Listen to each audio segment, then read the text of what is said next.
How I got into it is, my dad was a professional boxer. He had something ridiculous. Like at one point, he had the most fights in Britain.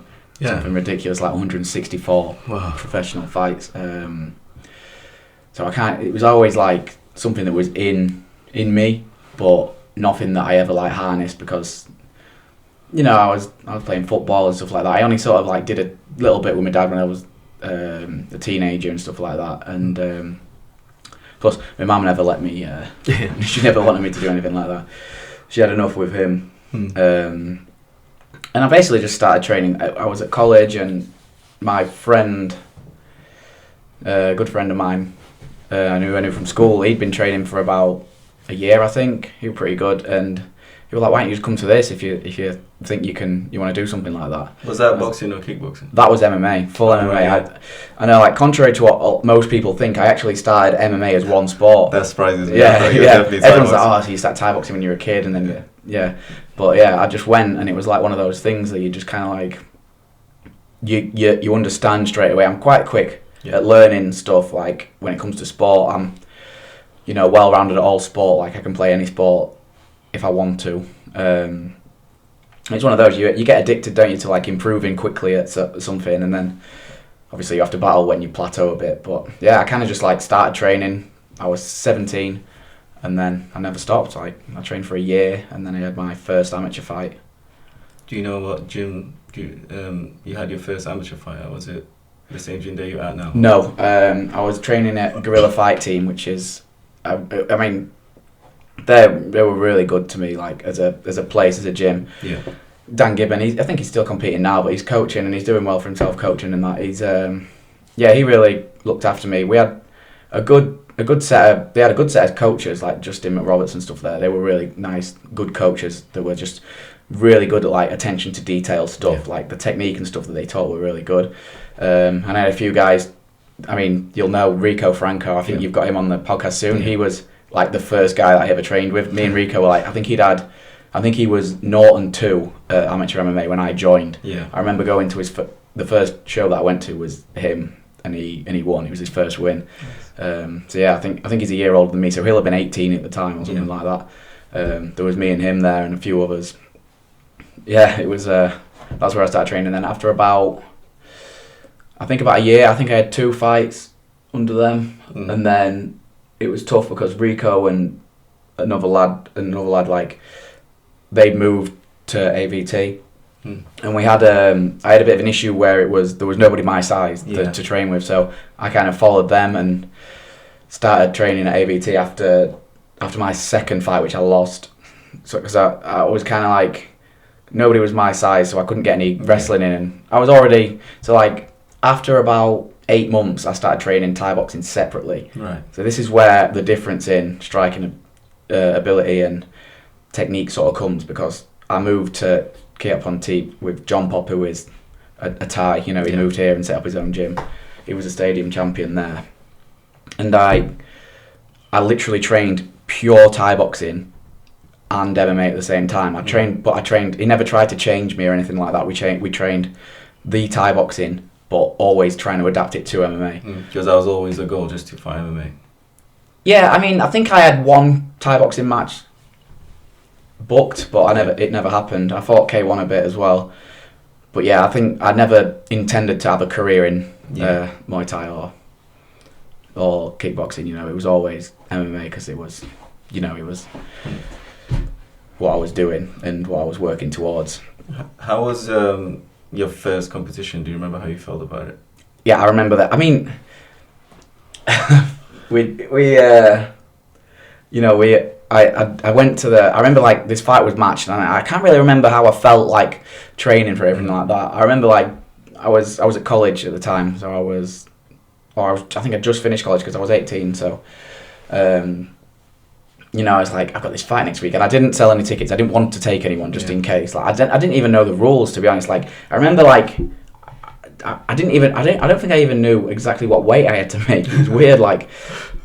It's a bit different back then. Again, I had to make weight. It was still a bantamweight fight, and I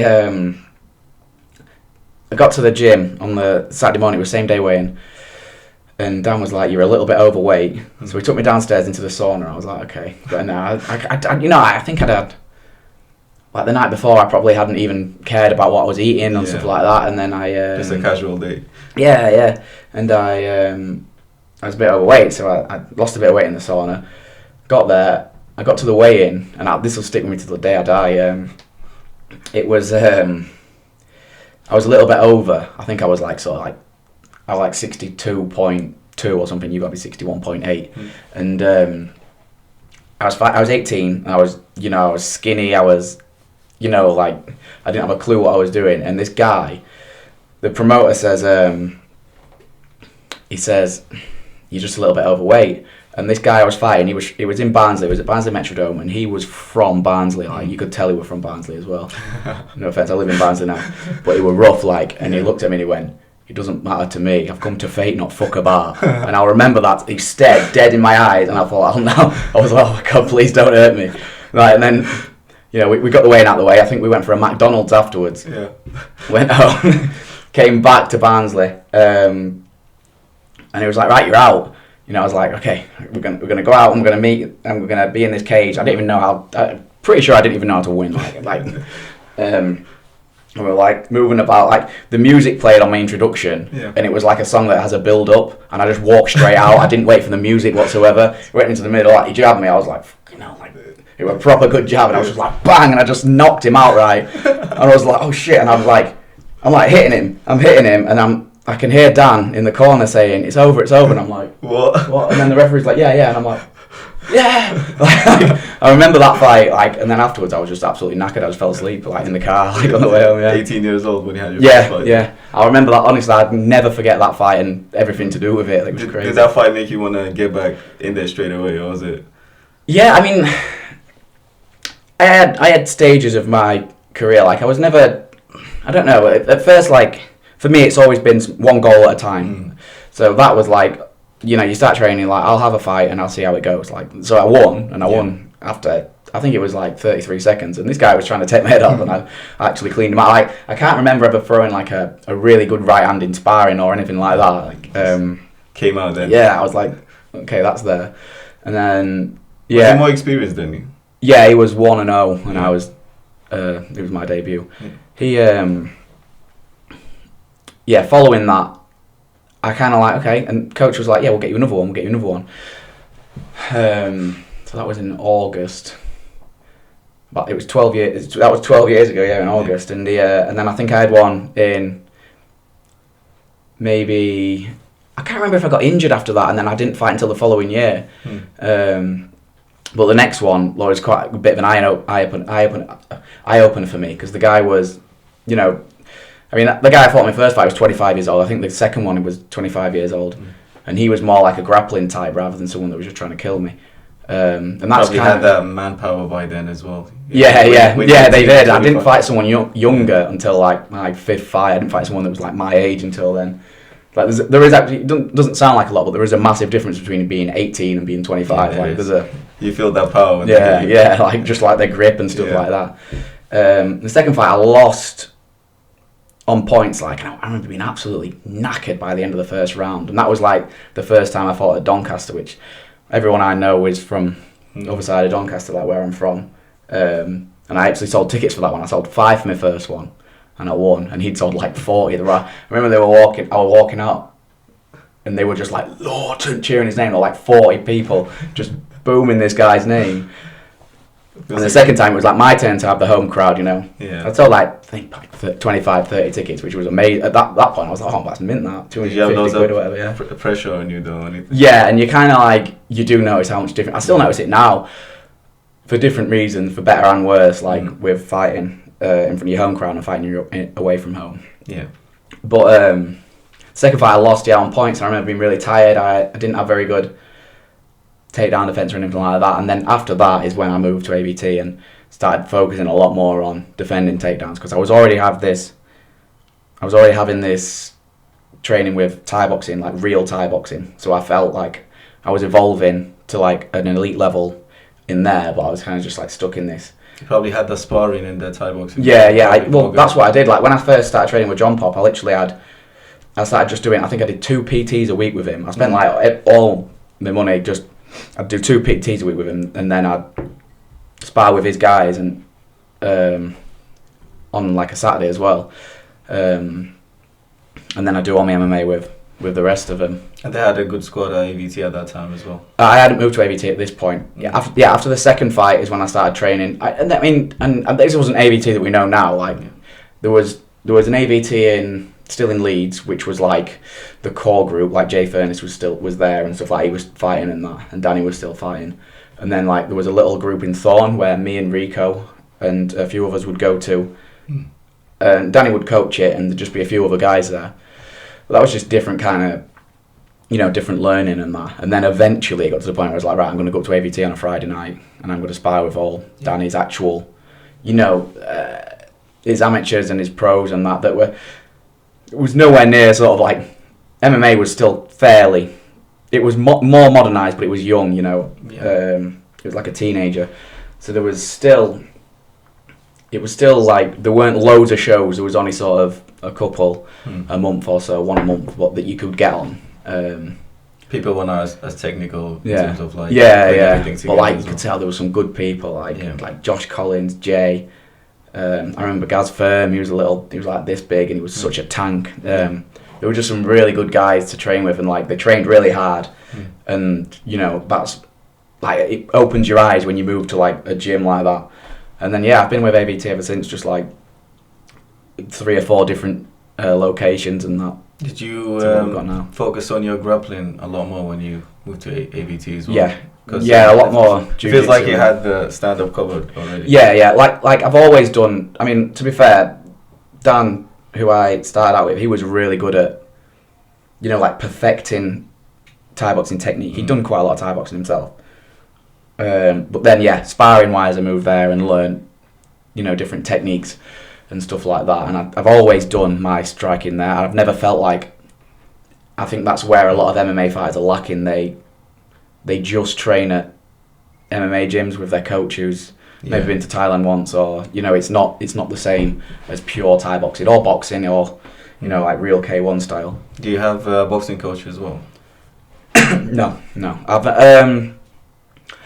I wanted to. I did a bit like just boxing pad work with certain coaches and stuff like that. But boxing as a sport, boxers are different to MMA fighters. They're really like, they don't like MMA. They don't want to accept MMA. They like, if you go to a pure boxing gym, they don't care.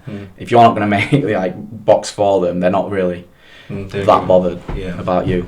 Because they already have chances are they already have some pros that they're focusing on anyways. So at what point did you start taking it serious and had a goal in mind or where you wanted to go in the sport? Was that right before you turned pro, or? To be fair, there was one fight I had. I think it was my first amateur title fight, and this kid was good. A kid called Luke Crossland. He was over in. This is a good example of how much I enjoyed away fights, being away from home. So we went all the way up. Well, it's not all the way. It's like 2 or 3 hour drive to Warrington, and he was a local lad. Fighting out, it was one of the Hammer lads. I think he were like 4-1 or something like that. I think I was about 4-1 at the time, and that was like that. You have one fight where you think, oh shit, I'm actually quite good at this. Like it was 3 rounds. I think I won every round, and I performed. Like I would move in, I will throw in. I mean, at this point, you could throw jumping knees. Like I've got loads of videos of me as an amateur of kneeing people in the head. Like scissor knees, and stuff like that. And it was like 3 rounds title fight, and it was just like a really good fight. And at the end of it, it's like you feel mint, and then you get home, and then like you watch it back, and you think, oh yeah, I am actually quite good at this. And then it's like I'll have some amateur fights, and I'll see how far, and then I'll have a pro fight and see how good I am there. So like for me, So what I do is I'm still doing it now. I set realistic, achievable goals. Like everyone starts out. In MMA and thinks, oh, I want to be a UFC champion. You're probably not going to be a UFC champion, you know what I mean? Like, you need to be realistic and set yourself small goals. And I'm still doing that now. That's what I did then. I turned pro, and then it's like, oh, nice. Maybe I'll try and win a pro title, and then... But it looks like it's working. You're 10 win fight streak now? Yeah, 10 Yeah, I'm 12-2 at pro now. I was 7-2 at an amateur level. Yeah, and I thought before I turned pro, I had a tournament. It was 2 fights in one night. Yeah. I thought the first round I got the plum draw. I thought there was 3 of us. There was obviously 4 people in the tournament, but there was 3 good guys. Like one guy pulled out and he ended up being a bit of a can. But it was almost like set up for someone to win it, like the most experienced guy. Yeah. So the guy that wasn't very good. You know, like you had a good, because it was in the same day. It was a tournament the same day. Yeah. I think it was 2 rounds for the first fight and then 3 rounds for the second, unless it was a draw. Yeah. So this kid that was fighting the other guy, Aidan James, he's a great fighter. I think he went on to fight Cage Warriors and Brave and stuff like that. I think he's still fighting now. He's a good lad. He drew the easy guy and he beat him in like 30 seconds. And I thought the hometown guy, he was like 5-0, a really good wrestler, and like he beat me in the first round and I beat him in the second round. So we went to 3. I did 3 full rounds with him. Yeah. And I beat him on points in the last round. So I'd had 3 rounds, and the other guy had half a round, not even half a round, half a minute. And and then I fought the other guy in the final. I think at this point I was like 7-1. And I fought the other guy in the final, went 3 rounds again. So I ended up doing 6 rounds in one night, and I lost a decision. I thought I'd won, to be honest, and you know, it doesn't matter, it's an amateur fight. But after that I was like, I've just fought 2 of the best guys in the country, I may as well just turn pro. Like, yeah. Did you find the transition difficult from going from amateur to pro? Because I feel like in MMA there's not really that much difference. Not now, there isn't. Like the amateurs now are better than most 3 or 4 fight pros, you know, because pros are sort of, you know, that's when you've got to start taking your record a lot more seriously and stuff like that. Yeah. But the amateurs nowadays shouldn't have much of an issue moving into pro, because all it is different rules. Well, for me, it wasn't that much difference in rules. It was just I could finally elbow. Yeah. Because of all the Thai boxing and that. So the last fight of yours that I saw, I think it was the one where you did a spinning elbow. Okay, yeah. Yeah, that was a great fight. And then after that, I think you fought a guy that I actually trained with a couple of times in Manchester. Yeah, Declan. Yeah. Great guy. He's been around for ages as well. Yeah. So after that fight, were you the cage steel champion by then, or did you? Yes, we did. We did the Deck Williams one was a title fight. Yeah. Oh, was that your first title fight? For the cage pro. Yeah, I think it will have been. Yeah, because I've only got cage steel ones. Yeah, of course. Yeah. You're defending it for your next fight. The Deck Williams one was the European one. And then I've defended that before. Right. And then what we did was, I was supposed to have another fight against another guy, and obviously the guy we were fighting was a European, so it was going to be for that. And then he pulled out, he got injured, and I ended up fighting a guy that was Brazilian. So because I was fighting a Brazilian guy, we couldn't put it as a title defense because it had already been labelled a European one. So we moved that to like a, you know, if I win that, I'll fight for a world title. Yeah. And then we invented, you know, we'd make the first cage steel world title fight happen, and then that's when I fought that guy for the last fight, and that was for that title. Yeah. And that's the one I'm defending in 4 weeks. So do you know much about your next opponent? Do you know, nowadays I don't really look into it that much because I know exactly what I'm good at. I kind of just assume that I am going to have the edge on the feet and they're going to try and take me down. But this fight is a little bit different because this guy is a professional Thai boxer as well. So it makes it really interesting from a matchup point of view. But I haven't looked him up. I watched a video of him shadowboxing on his Instagram when they shared him. He commented on a post. I clicked on his Instagram. Just mainly what I look at is record. I look at the record, who they beat, if they beat anyone good, if anyone good to beat them. I mean, at this level, everybody's going to be good as well, isn't it? Like, the level is high for you. So. You've got to assume that everybody's going to be at least decent. Yeah. Especially if they've got a winning record anyway. Yeah. He's got like 14 fights or something. Yeah, he's 9-4. Yeah. 9-4, this guy. So I look at his record, I look at what stance he is, and I look at how big they are, to be honest, like how tall they are or whatever. And then does your coaches and stuff watch videos, or do they not bother either? Just have a game? I think Danny's more like me. Like we kind of just like we look at records and then we say this will do. Like I didn't watch that. It probably will pay to look at fighters more closely as we move on. It depends, you know. Like if I think I think a lot of it will depend on how much respect we have for the not respect for the matchup, but like this guy's a striker, so I know, like I have a weird way of doing things when it comes to striking. Like my brain is like an algorithm for striking. Like so, like if you watch like all of my fights that have gone into the second round, it's like, you know, the midway point of the second round, like I seem to have absolutely everything figured out. Like when it comes to striking, like patterns, like, you know, like how they jab, if I can parry it and counter them, if I can, you know, land kicks and how I'm going to set kicks up. Like I don't tend to like go for good stuff in the first round because I'm computing how things go. Just downloading information, ready to and it's a really weird, like some people are good with, you know, numbers, some people are good with stuff like that. I'm really good at like just striking, like working out what people do. Yeah. I don't even know I'm doing it. That'll make you a really good student because you're able to break down techniques quite fast and just I've noticed it like since I've been coaching, how easy I find it to coach because it's just like details like just fine. How do you find coaching? Have you started recently? Yeah, I started coaching in April in Sheffield, and I'm enjoying it. Like there's something different. I mean, you coach as well, right?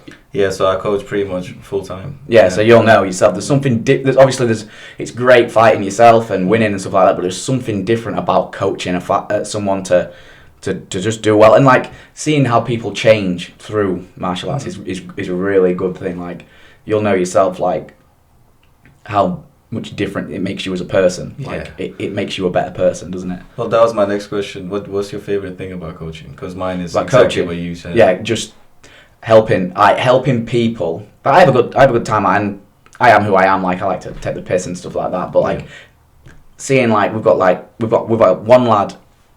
We've had one lad fight so far. He's only a junior, and it was tough to be there like for him because he's only I think he's 15. He's not doing headshots yet, inspiring or anything like that. And like I'm not very good emotionally, but this kid, right? He was doing his one. He got there, and first thing he said to me, I was like, "You okay? You okay?" And he was like, "Yeah, I'm sure nervous." And like you could see it build. Like he was doing his medical. He was signing stuff, and you could see it building through him throughout the whole thing. It was only at it was at our gym at AVT. And was it like an exhibition bout, like a interclub? It was like Yorkshire MMA Championship. So it wasn't, you know, and a lot of it were juniors. So like his was like there were no headshots. It was just whatever. And he's sort of, you can see him doing warm up. I can see it in him, like getting not worked up, like shaking around and that, but you can see his head somewhere else, and he's like, there's a chaos in there. Yeah. And like just before we walked out, he started crying. I'm like, oh man. And I was like. And I said to Brett, Brett's quite erratic, like as a person. I was like, Brett, just let me corner him. Like you can come in the corner or whatever, and we'll both corner him, but let me instruct because like this guy is about to explode like emotionally. Yeah. So he was really calm, and he went out and he won, and like just seeing how. Once it got like, you know, like just before he got in the cage, he's like, he's bigger than me. I was like, he weighs the same, it's fine, you know. This kid comes out with his Sondico shin pads on, like they play football in. I was like, you can't lose to this guy. He's okay. How did he win it? He choked him. Yeah, oh, really nice. It was, and it was good. And like, and afterwards, you were kind of like, oh my god, like, and you've seen like his confidence completely change, like in the gym. Like now he's trying to help people. Like he's only 15, like, but he's trying to. He's not telling him the most instructive things, but he's trying, you know, and like you can see just how much it's brought him out as a person. Yeah, I mean, even as just outside of that gym as well, like really good coaches are the ones that turn like young men into actual men. Yeah, that's like it. It's a process, and sometimes you get really frustrated because it's almost like you're trying to daddy someone. Yeah. But this person's not like really your son or anything, so you have to like be careful. You have to get to know the fighter first. Yeah. But like what you said about seeing someone go from that kind of person into someone confident and it's rewarding. It's really rewarding to see, and just like anyone in general, like like personally, even cornering fighters from ABT who were pros and experienced amateurs, and like I feel more nervous doing that. I don't feel anything from my fights, but like when you're like not in control and you're just talking to somebody through a fence, that is so much more nerve-wracking for me than because when you're fighting, you're like, at least I'm in control of my body. That's it. I could do something. I could pull something off. Yeah, but is that just striking that you coach at the moment? Or No, I started off just doing a kickboxing class, and now I do a full MMA class. Nice. And how's that going? Good, How do you balance that with your own training? Do you still have? It's hard to balance my own training. But me and Brett worked it out. Like that's not in my way at all. Like I don't mind doing that. So I coach on a Wednesday, which is when I've done 2.5 full hard days. So I don't mind doing that. And then I'll do it on Saturday after I've gone and done. I basically do it on heavy conditioning days. Yeah. So I'll do it after that. So it doesn't get in the way of my martial arts and stuff like that. It's good to put your focus there as well because I don't know what your future goals are. That'll be my next question. So obviously I think the goal for everybody is to get into the UFC, but there's so many good promotions out there, like we said earlier. I think fighters have like more options with Championship and PFL and Cage Warriors even. So say you get what you want, you start you're a champion and you're doing well, you're still in the win streak. Do you have like a age that you'd like to stop fighting, or again, like you said, you just see it as it comes? Not age for me isn't really an issue. It's more when I feel that I'm not going anywhere, I'll stop. Like I'm not gonna wait until I'm a vegetable. I'm gonna. If I get to the point and think I'm either one, I'm not enjoying this. I hate going to fight. I hate training. Then, or it'll be I'm losing a lot, or it'll be I've got no further to go in the sport. That's fine. Yeah, that's what I mean. About small goals, like I will. If goals become unachievable, then there's no point doing it. There's no point doing. I don't like the idea of fighting for money because it ruins the way you approach it. Yeah, like it's such a dangerous sport. I feel like if you don't have a goal of becoming a champion or like have a long-term career, it's not something you just have a go at, is it? Like when I have kids coming to the gym and teenagers and stuff, they talk about fighting. I first try to get to know exactly what their goals are or what it is that they want to do with it. Because the level is improved so much, even just in kickboxing. You can't afford to have like people doing it half-heartedly. I mean, if you want people to do it as a hobby, that's fine. But if you get someone that comes in and they say like, "Listen, I want to have a fight," then you want to see it from them. You know what I mean? Like it's an all-in kind of thing. Do you have like a fight squad that you're building as well? For Unrivaled. Would that also be just to compete in MMA only, or would you want them to do some kickboxing? So in terms of fighters, we've had the young lad that I just said. Obviously, that was no headshots. He'll be good. We've got a few other young lad. Like we've got one other young lad that I really like. No one will know him yet, but he's only 15 as well. He's going to start doing his headshots and stuff and thinking, but he's just like he's got this vibe about him, like he's decent, he's improving, and like he's just got this look in his face, like when he's training, that he just wants to train, like. And he just knows he's a fighter. What I remember what he said to me a few weeks ago. He went, "Are we doing any more rounds?" Like, and I was like, "Yeah," and he was like, "I was like, do you want to do more rounds?" And he was like. He looked at me like I was insulting him for saying like he might not want to do any more rounds. Like he loves training, like, and like it's really good. It's good to see, and he's only 15. Like it's the issue with starting when you're younger is you've got to go through. You get to 18, you start going out and stuff like that, and drinking and girls and stuff like that. But people go through it, and he seems like a kid that just like wants to be there. He's not. His parents don't drop him off, and he's like. He actually enjoys. He loves being there. He loves sparring. He loves grappling, and that is good. And you could just tell there's some kids that come in the gym, and you could just tell they're for fight. They're just ready to go. Yeah. And other than that, we have got a few decent guys. We'll probably have them fighting. I want to get. The thing is that I'm a little bit more different. Like I want to be, because we've not had fighters yet. I want to make sure we're winning. I don't want to be there just to make numbers up with our guys and say, "Oh, go on, have a go," whatever. No, they can do interclubs for that. I want as a gym that is starting out and trying to build something and build a reputation, we don't want losers. We want winners. That's the way I want to do it.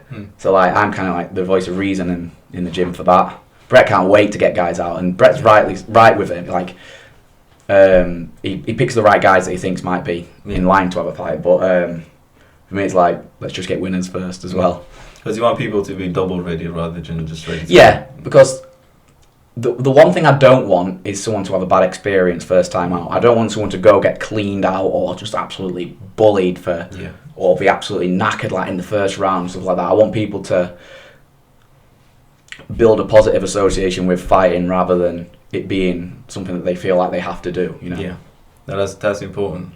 Because there'll be a lot of kids that'll feel pressurized as well going to the gym thinking they need to fight. It's important to let them know that if you don't want to fight, it's not a problem. Like there's so much that you could get from just training martial arts itself. Yeah, we've got a few guys that are training with us now that have moved from gyms in Sheffield as well. You know, like a few guys from Shoot are coming to us now as well. Nice. To look more into. So if we'll get a few guys from Wicker come over for MMA. Nice. So we've got adults as well. We're not just like a youth-based gym. We've got quite a lot of. It's a good location as well.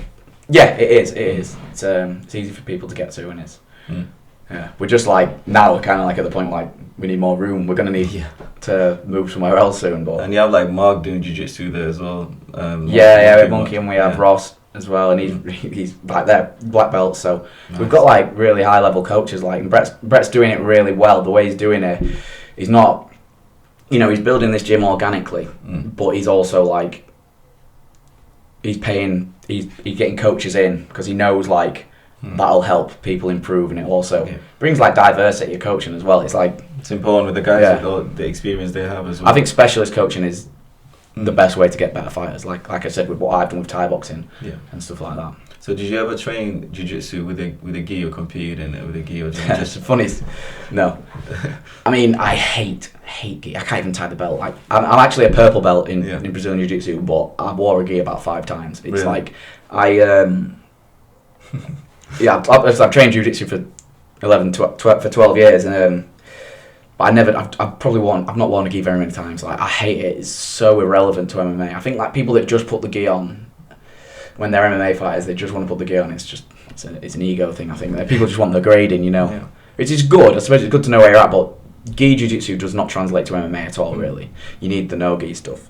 Especially nowadays. Quite a few finishes that's on the ground as well. Well, I got my blue belt. I kind of just turned up and I was like, right. I used to put it on like every January. I put my gi on every January. I've got Christmas out of the way. Like, right, let's focus on the gi. Let's focus on the grappling. I put it on and I just hate it. I tried to like two sessions and I'm like, it's awful. Yeah. Like you get someone that you absolutely maul in no gi, and then like you put the gi on and they just hold your pajamas or whatever you're wearing, and then it's like you can't move, you know. And then I got my blue belt just because on 1 January that I put it on, and then. Danny actually gave me a purple belt because the Brazilian lad that I beat the fight before last was a black belt, and I subbed him. I didn't even know he was a black belt. It's amazing like how your mind works, because I wouldn't have gone for a choke on a guy that I thought was that I knew was a black belt, because I'd have thought I'd just reverse it or whatever. But that must have been satisfying. Yeah, I was like, and Danny was like, for that, I was like, oh, you're a black belt, so I'm gonna have to give you this. I was like, oh shit, really? Nice. Yeah, deserve it. So. Yeah, because I was thinking I've never seen you with a gi, like no pictures or nothing. No, I think I've got one. Yeah, that's why probably I assumed, obviously because you're a good striker as well. That's probably assumed you started kickboxing. Yeah, I do. I you know, I'll grapple. Like I try to get as much, especially now, like that's where I need to improve. Like striking to me now is more like just a means to keep focused and sharp on that, without drifting too much. Like for this camp especially, I've been working a lot more wrestling and stuff, like. Just as like new avenues. Have you ever thought about maybe fighting kickboxing again? I mean, if I was going to fight kickboxing again, it'd have to be a decent promotion. Like it'd have to be worth it. Yeah, something that makes sense. Yeah. Like there's a few out now, isn't there, kickboxing wise, that are decent shows and stuff like that. I'd probably, you know, it depends. Like, you know, it depends on. Getting paid, because I'm at the age now where I want to be getting paid for fights, so it depends on stuff like that. You put the time and you put the work in, so you should get paid for it. And it costs enough. Like people don't think like, oh, nice one. I get paid.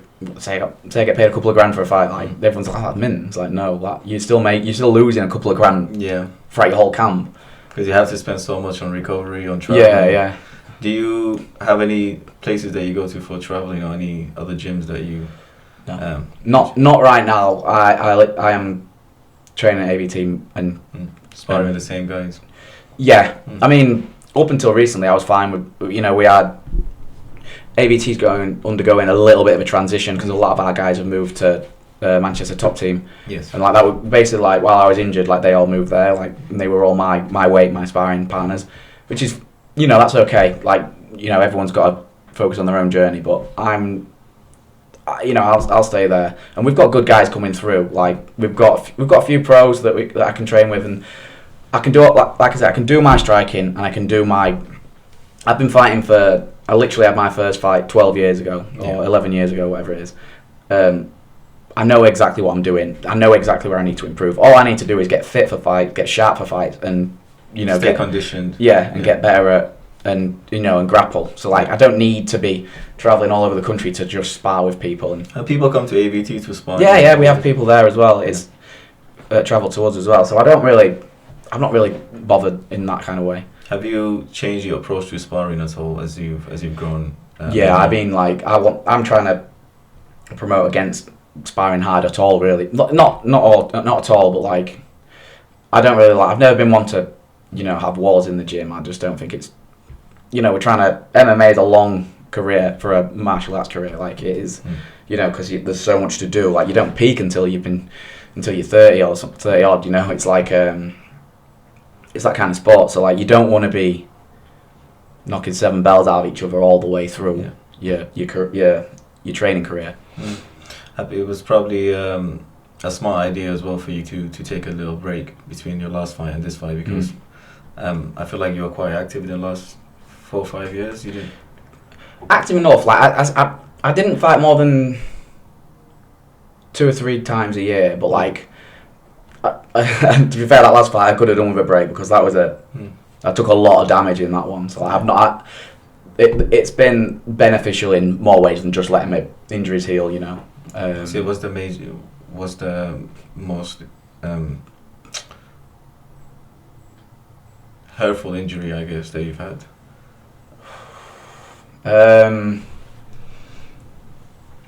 What, during a fight? Or in general? I mean, like, you have loads of like ankle injuries and stuff like that, but that last one was pretty bad. Playing football as well sometimes, right? Yeah.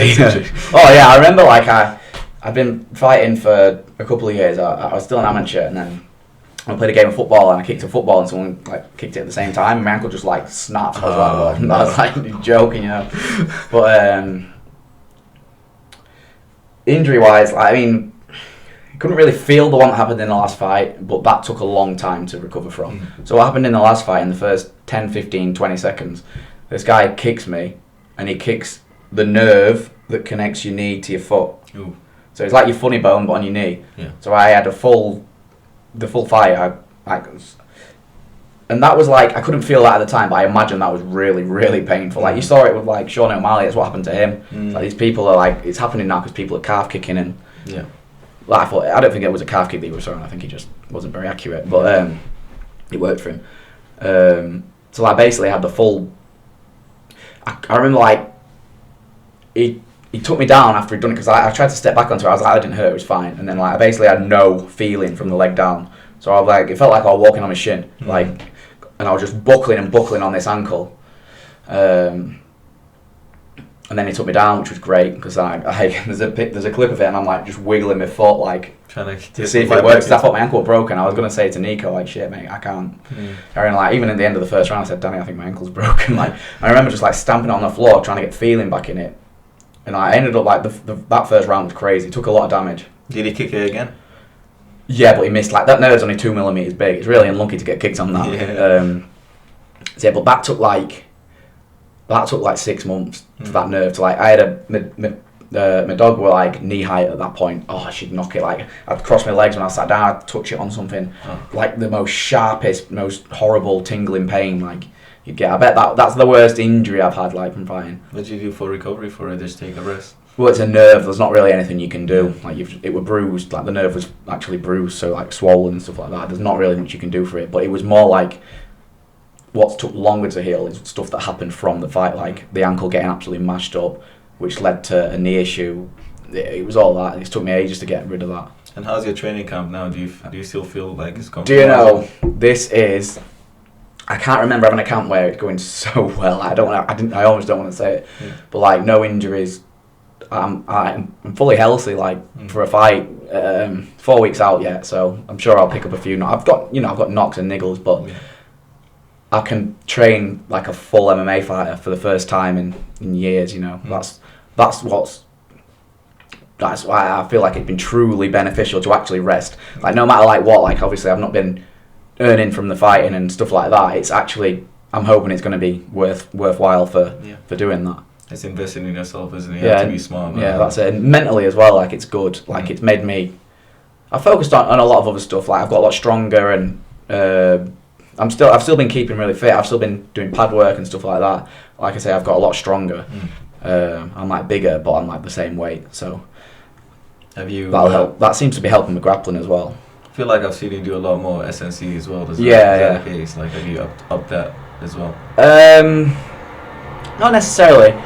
I started doing that for the last fight because I couldn't run. I basically thought I need a decent conditioning coach because I can't run because I tore my hamstring like before so I couldn't run, I couldn't grapple. I was like, I need to get fighting fit without being able to grapple and wrestle and run. So that's why I started training with him, and then I felt really fit like in the fight despite all that other stuff. And I was like, well, I'm not gonna turn my back on that now. Like, that's gonna be because it's something that I never focused on, especially like the strength training and stuff. Did you feel it makes a lot of difference in the fight? I'm noticing it's the conditioning wise, definitely. Like, but I'm noticing like power and strength and stuff is like just like the power seems to be there without trying. Like, you can't fully transform someone into being a really hard puncher. Like, you're either a heavy hitter or you're not. That's what I think anyway. Like, and I'm not that kind of person, but like you kind of notice it without trying.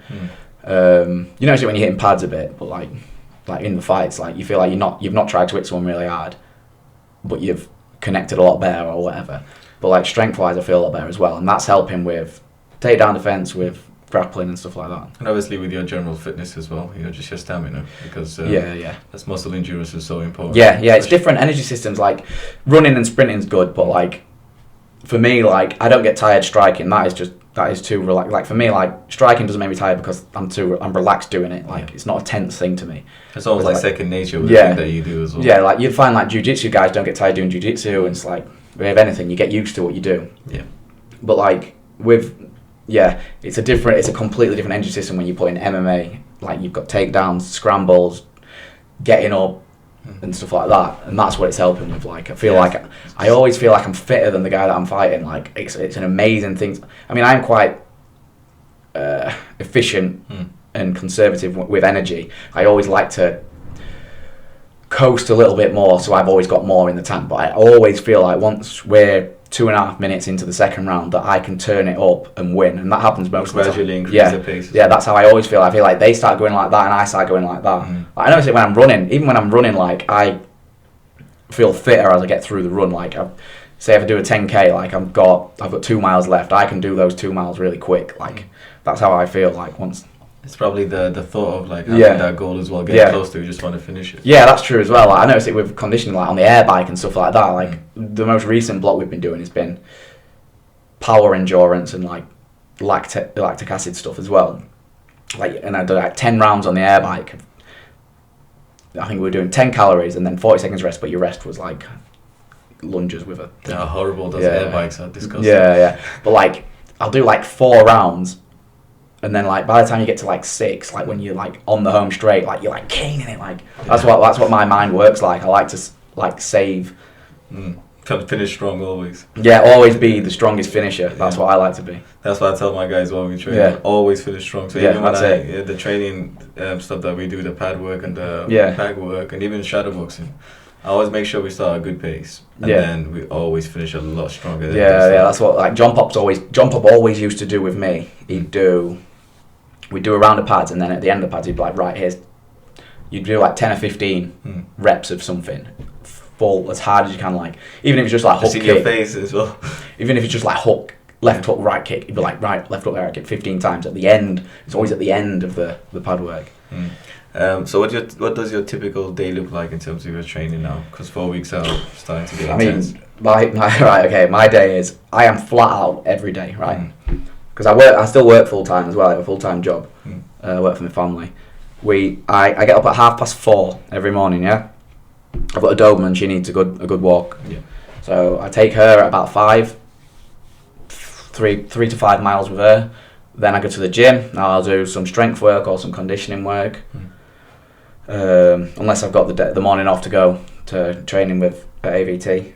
Then obviously I'll go to work until 4. And then I'll go training again.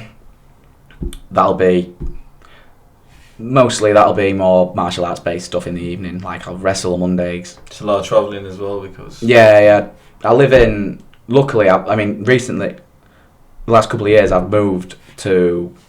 I work in Sheffield and I train in Leeds, but I've moved like bang in the middle now, which has been an absolute godsend when it comes to... Like, I used to be going from other side of Doncaster to Sheffield to Leeds to other side of Doncaster. Like it was like... Yeah, it was like... You're talking like 100 mile a day, just... but it's been good moving. But yeah, then I'll wrestle on a Monday, I'll do Thai boxing on a Tuesday, coaching Wednesdays. Thursday I have a steadier day, or I'll do some grappling or MMA. Do you have any... On pads, yeah. A lot of weight to cut? I feel like you kind of walk around the same way. I used to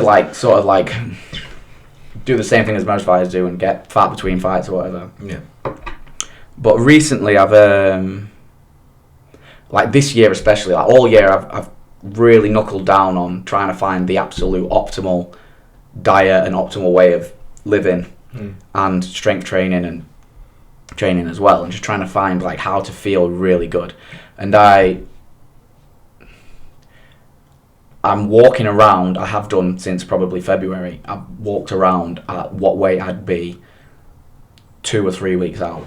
That's good. But I do feel bigger and stronger, I'm leaner and I've gained muscle. So it's this weight cut's a little bit of a trial, because it will be, I'll still do my water cut. I'll normally diet down to, since I've gained muscle, 66 kilo, and then I'll lose 3 or 4 in water. Do you have a dietitian or anyone you work with? No, I've had people offering me recently to work with me as a nutritionist, but I've spent so much time doing my own nutrition, and traditional nutritionists and stuff like that. I don't really agree with a lot of the stuff because I took a right deep dive into nutrition and stuff that is less conventional. Yeah. So I don't really want to work with... Depends what works for you as well. Yeah, right? And I've found, this is what I was talking about the other day, I don't care if people disagree with what I'm doing because this is what I found is optimal for me. Yes. And I feel my energy levels, normally it used to be sparring is on a Friday night for us, which is sparring, Friday night, 7 o'clock, but nobody wants to go sparring, but now it's going to these sessions and I just feel I'm happy to be there, and my energy levels are I've got limitless kind of energy levels. Especially if you're walking up at 4:30 in the morning. Yeah. 7 o'clock usually. Yeah, it's late. Yeah, that's interesting. So what's I know you said you have little short-term goals. Do you have some, bunch of goals in your mind for next year that you want to achieve? Yeah, what's the next step? This year has just been about being able to fight again. So I'm happy to have this fight, and there's shows that I want to get on. Short term, I'd be happy, but my ultimate goal at the moment, which is achievable, is just to have a fight in the UFC. Yeah. And then say we get a contract for the UFC for 3 or 4 fights, whatever, that's fine. The next goal from that would be win a fight in the UFC. So I'm realistic and short-term goals and stuff like that. We are close to the UFC. With that last fight being injured and our plan was to get everything sorted, get medicals done, blood tests, brain scans and all that done, with in mind that we might get a last-minute call-up to fight on the London card. Yes. Which, would you believe, actually happened. I haven't spoke about this publicly before. Get a message from Danny. So I've not been able to train, so get a message Danny Thursday. Do you want to fight Nathaniel Wood on Saturday? What do you weigh? I was like, oh, you fucking joking. All week I had a feeling. Yeah. I had a feeling that it was going to happen. Yeah, and someone messaged Danny saying, "Can your guy make weight?" Yeah. But we didn't have all the brain or blood scans done or anything like that anyway. So to ring on the Thursday, I've had to med weight on the Friday. You have to have, like, when you get your brain done, your eyes tested, you have to have, like, your pupils fully dilated, which takes, like, a day to wear off, like... And so you want to perform when you get that cold. You don't want to... It kind of felt like we dropped a bollock with it, but, you know, and, like, we didn't refuse, like, because we didn't want to do it. So, like, I'm hoping, like, they don't think... Like, on the rankings, like, that the UFC go off, like, they go off an algorithm. They don't go off Tapology or something like that. They go off an algorithm, which you can't get on without beating someone that's on it. Right. And you can't, you know, you have to be at a certain rank on there before they care about you. But they had me ranked number 5 in my weight class in the UK on there, which Davey Grant was number 6, and he's like 4-fight win streak in the UFC or something like that. 3, well, he was. So, like, I was really close, but now I'll not be on there. So, like, this year it's about getting back on there, you know, getting back to where we were, and then next year I'll look for, next year there's certain shows I want to get towards. Like, I'm really into these European ones that just somehow come out with all this money, and the production of it is amazing. Like, you seen that Octagon? That looks insane. I want to get on that. Is that quite new? I don't know how many shows they've done, but it is. I feel like I've come out of nowhere the last year or two. Yeah. Like, I know Jonas, who was up to recently, he was the bantamweight champion on there, and he's. I like, because I know him, I follow him, I see all this stuff, and like, it just looks incredible. Like, Callum Mullen's fighting on there now, and. Do you have like a dream matchup maybe on that? No, to be honest, I don't really know anyone in MMA. Like, you know, when I'm not really an MMA I am, but it's too much time out of my. You already do too much with the training. Yeah, it's too much time out of my life to like get to a weekend and study fights, watch fights, look at fights, look at fighters. Like, I used to do it. I did that until a couple of years ago, but kind of burnt out with that. Yeah, but like, so like, you know, by the time I've like, my day is like I say, 4:30 out with the dog. Train, work, train, home, eat, maybe out with the dog, bed, 9 o'clock, like every day. I can't stay up till past 10 o'clock anymore, can I tell you that? Yeah, I bet if you're waking up at 4. That's it. So like, and like sleep's important to me. I've like fully found how to get the decent sleep in that amount of time. So it's like, I don't have time to be like on my phone, like studying things and... Yeah, I mean, because... you do it every day and you've done it for so long. Like, there's because I was going to ask you, how do you like build your knowledge continuously in the area now that you're coaching? Is there anything that you do specifically to try and up your knowledge? Maybe not just so much in the fight in itself, because that comes from experience, but maybe as a coach, really. I don't know really. I kind of just teach. I mean, it depends on like when we've got. It depends on what level you're coaching, doesn't it? Like, it's actually quite difficult to. Like, I've got this guy who's, you know, he's ready for an amateur fight, and I've got this guy that's not done anything before, so you've got to kind of like have it in your mind that it's got to be fairly basic. Like, sometimes I'll try and teach something complicated, but it's just beyond people, because concepts of where to put your hand, legs, whatever, is different. It's like learning a new language. Yeah. Well, for this, since the last couple of weeks, I've just been coaching stuff that I want to work, you know, like, that I want to just tweak, like, for this fight, you know, it's actually quite helpful. Do you think he's going to stand and bang with you? From what I've seen of him, he looks like a Thai boxer. So to me, that's gold. Like, that's stiff. Like, I don't Thai box with my Thai boxing team. Really? I spar the way I fight with my Thai boxing team. That's how I win. If I try and Thai box with Thai boxers, I'm not gonna win. Yeah, it makes sense, because the striking is totally different in MMA too. Yeah, it is. It is. And I've been working a lot of Plan B stuff for this, because I always assume that I'm just going to go out and eventually... I mean, I still think in this fight, he might do okay with me in the first round on the feet, but I know that I'll figure it out, you know. I'm almost certainly going to be fitter than him, and the way I see it is like, people might be on the same level as me on the feet, but they're not smarter than me on the feet, you know. Like, I think my brain plays a massive role in my striking ability, the way it just works for me. I'll figure it out, but I don't know what his grappling's like. You just assume these Brazilian guys have good grappling, but is that what kind of I feel really good grappling at the moment, so. Because it sounds like you're really into the technical side of things when it comes to like Thai boxing. Is that one of the reasons that you continue to enjoy the sport, the idea of like being able to break down techniques and really think I like it. Like, I really like commentating. I like talking about fighting. Yeah.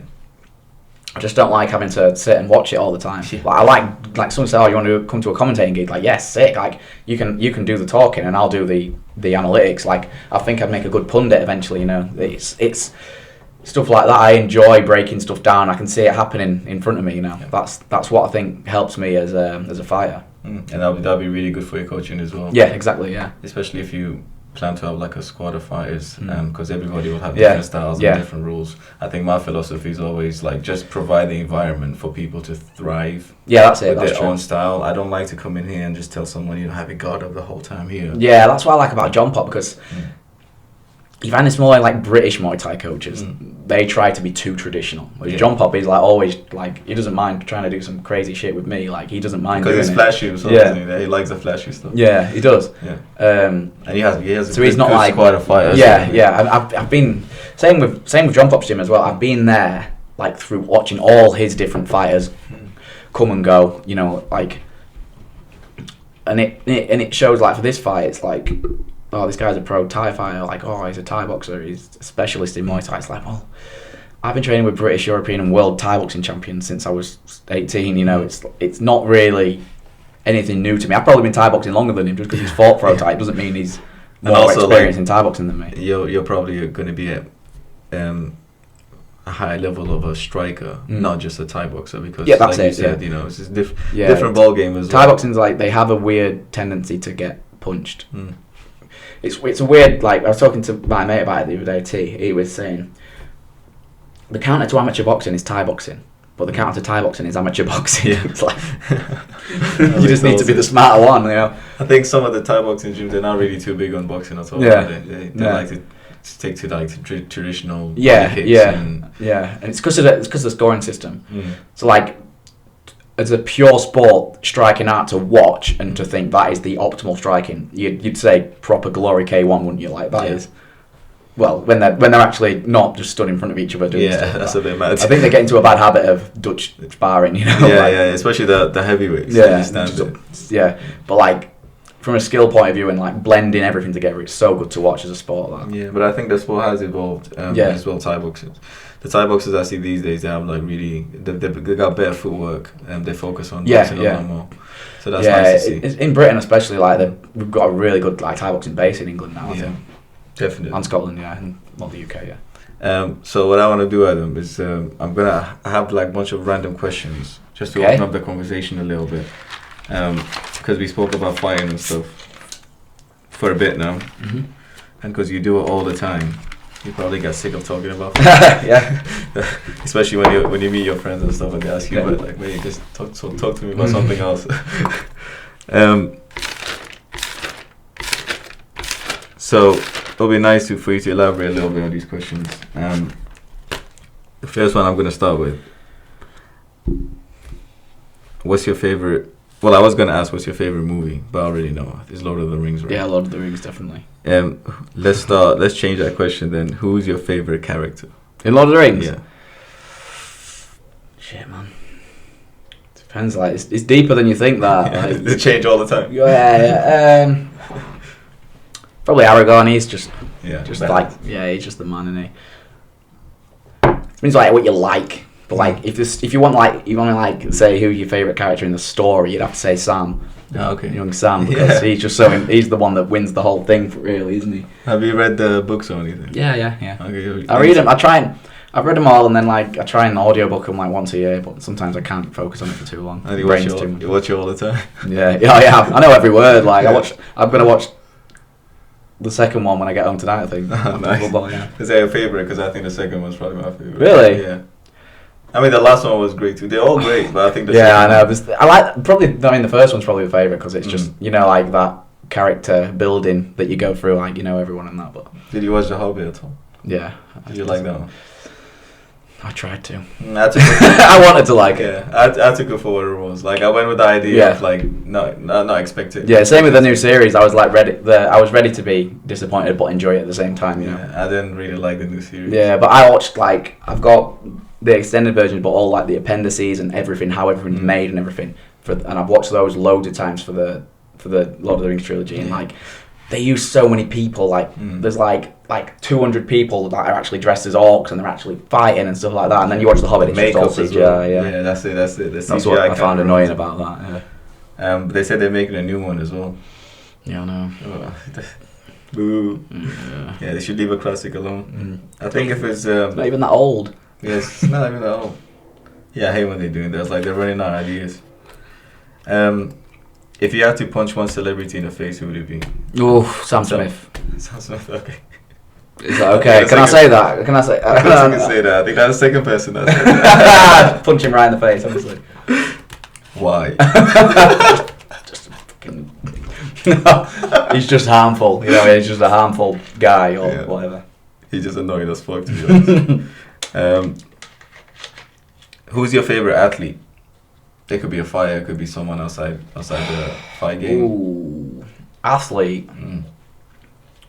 Probably would be a fighter, but I mean, if you call it athlete, I could tell you my favourite fighter is John Jones, but I don't know if I class him as a proper athlete. He's like prime light heavyweight John Jones and prime Lyoto Machida. Lyoto Machida was actually part of where Samurai came from because he was my absolute favourite fighter. I just loved how he wasn't trying to kill people. He was fighting with his brain. You know, his footwork was everything. And proper martial artist. Yeah, and that's where that came from. He was my absolute favourite. Yeah, but I don't know about athlete. That's a good question. That. I mean, it could be him. He's an athlete, right? Yeah. The way he lived, like, you know, he proper lived like a samurai, didn't he? Like the opposite of John Jones. Yeah. John Jones is the opposite. Yeah. Favorite animal? Dog. Favorite animal? I mean, I want to say a dog, but that's because I love dogs. Yeah. But like in terms of like what an animal is, you'd probably have to say like a lion or a tiger or something like that. Yeah. Fairs. I thought you'd take two dogs. I do love my dogs. But Favorite food. Favorite food. Yeah.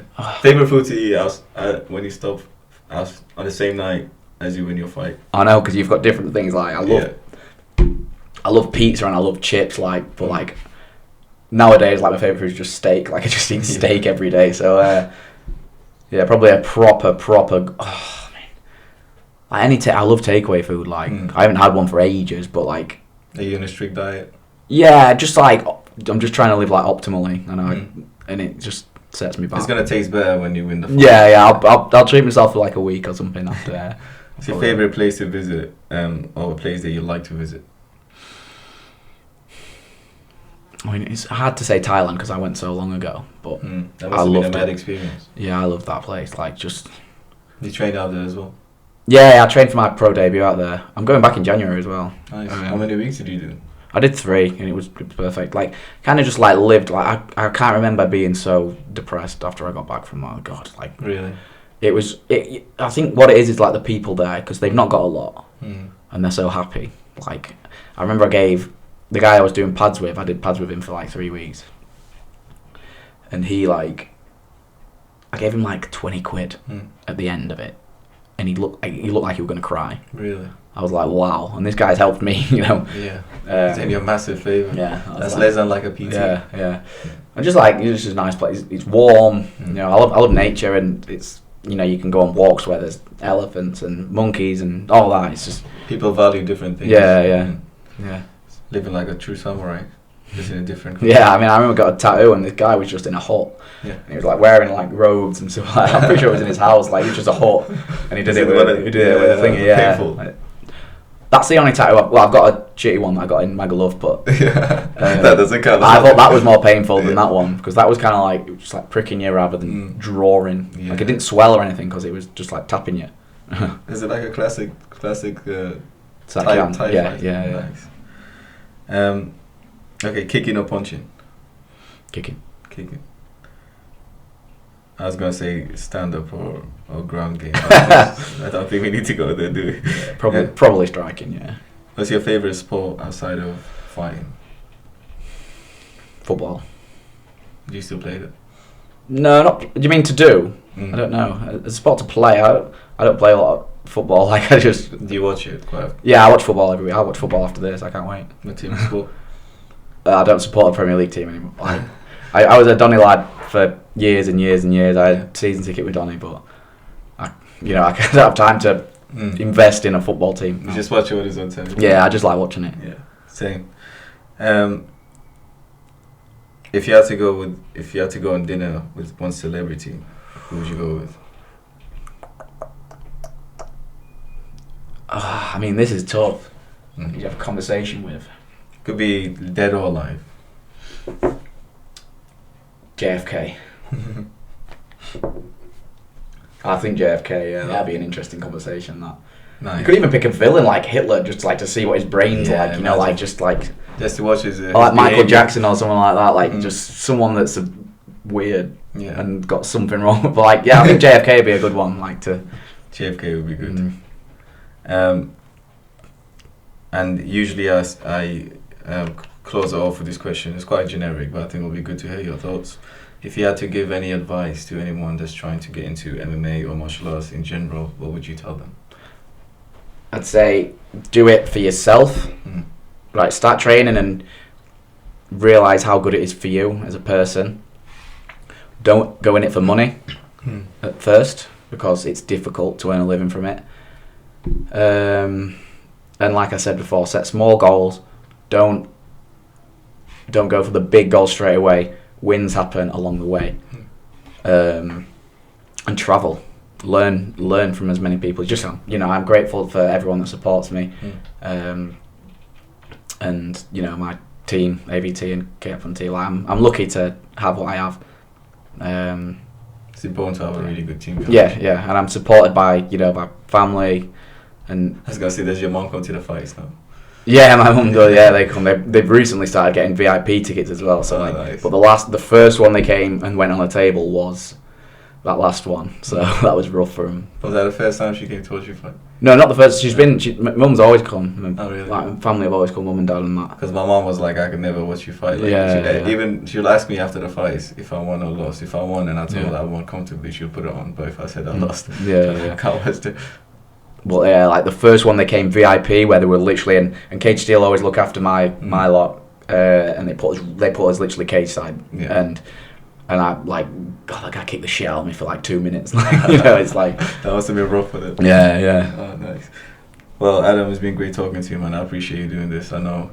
It's class, your man. rest day. You need to it's chill cool. for a bit. It's kept me busy. Yeah, I think it'll be really good for if you do, like, whenever you want to come and talk again. Definitely. Yeah, man. More than Anytime. welcome. I appreciate that, man. Yes, thank you. Yeah.